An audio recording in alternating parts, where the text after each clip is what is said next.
মাধ্যমিক ২০২৬ বাংলা প্রশ্নগুলো দেখে নাও। One of the most important আজকের এই টপিকটা।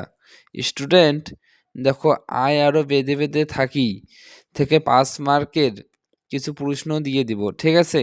অবশ্যই দেখে নেবে।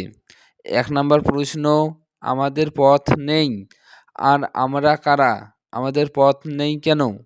2 নাম্বার, আমাদের ডান পাশে ধস, আমাদের বাড়ি গিরিখাত। এই পংক্তিটির মাধ্যমে কবি কি বোঝাতে চেয়েছেন?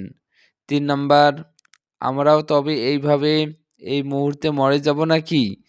এমনটা মনে হচ্ছে কেন? 4 নাম্বার, আমাদের ইতিহাস নেই, কাদের কেন ইতিহাস নেই? এর মধ্য দিয়ে কবি কি বোঝাতে চেয়েছেন? আজকের এই one of the most important সাজেশনটা অবশ্যই ভালো করে দেখবে, ঠিক আছে? এখান থেকে কমন পেয়ে যাবে। স্টুডেন্ট দেখো, প্রত্যেকটা প্রশ্ন ভালো করে দেখবে, একটাও যেন বাদ না যায়, ঠিক আছে?